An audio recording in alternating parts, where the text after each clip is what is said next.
क'क्राझार जिल्ला एबसुनि बेन्दोंआव थानाय दतमा दख'रा एबसुआ आफादनि खुंगा 47थि बोसोरसालिया जथुम्माखौ थांनाय 28 आरो दिनै 29 डिसेम्बर साननैनि हाबाफारिजों दख'रा आफादनि बेन्दोंआव थानाय सिकारगाव गेजेर फरायसालिनि गेलेग्रा फोथाराव खुंफुंदों।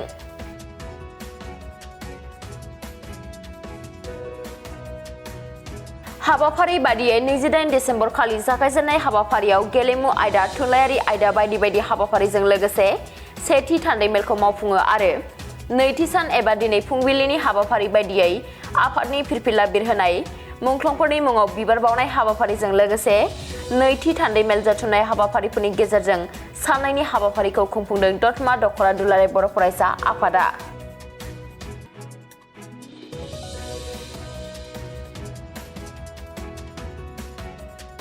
हाबाफारिनि सोमोन्दै दख'रा आफादनि आफादगिरि लैहोर ब्रह्मआ आबुङै खौरां बिजोंनि गेजेरजों गोबां गोनां बाथ्राफोरखौ मिथिहोयो।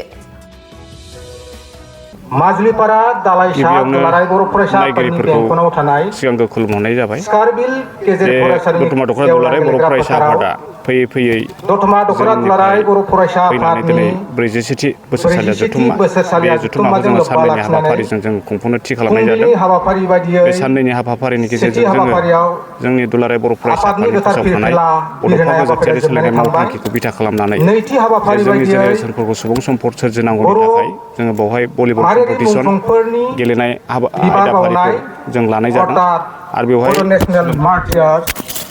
बे हाबाफारियाव थुनलाइयारि बादायलायनायाव थुनलाइनि जेनाखि खन्थाइ आवरायनाय, रायथाइ लिरनाय आरो सोलोंथाइ बिथिङै गोबां जौगानायनि सावरायनायनि गेजेरजों जोङो बे हाबाफारिखौ खुंफुंनाय जादों आरो बेयो मैया सेथि हाबाफारि हिसाबै जों थांबाय।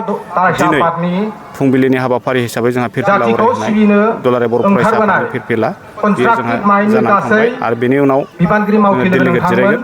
लास्ट डेलिगेट बे लास्ट डेलिगेटआव रायजो राजानिफ्राय गोबां रायजो राजाफोरनि इसुसफोर, रायजो राजाफोरनि गामिफोरनि समस्या, सोलोंथाइनि समस्या, स्कुलफोरनि समस्या बेखौ सावरायलायनानै जोङो रेजलिउसन हिसाबै दैखांनानै लागोन आरो बेखौ मावलांनायनि थांखिखौ जों बे हिसाबै दिनै जेनाखि लास्ट डेलिगेट बे लास्ट डेलिगेटआव जोङो बेखौ सावरायनाय जागोन आरो बे डेलिगेटनि उनावनो दिनै दतमा दख'रा दुलाराय बर' फरायसा आफादनि जेनाखि गोजाम आफादखौ सिफायनानै गोदान आफाद दानाय बे हाबाफारिया जागोन।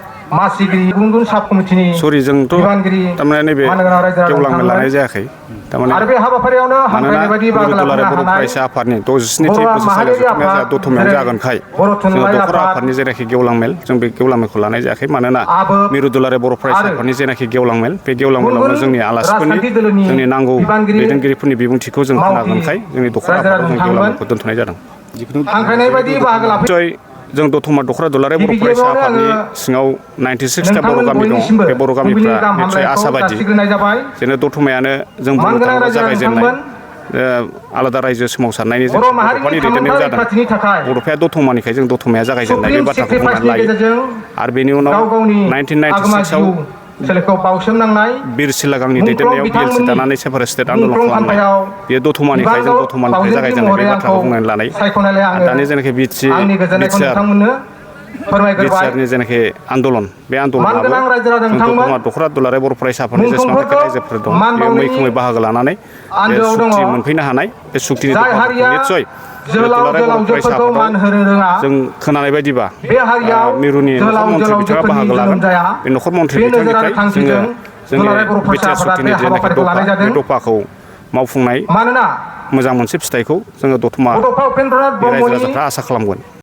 दतमानि जेनाखि रायजो राजाफोर बेखौथ' बुंनो गोनां गैया। दुलाराय बर' फरायसा आफाद होनोबा दतमायाव ओरैबायदि मोजां मोनो बे मोजां मोननायखौ आङो फोरमायनो थाखाय राव गैया।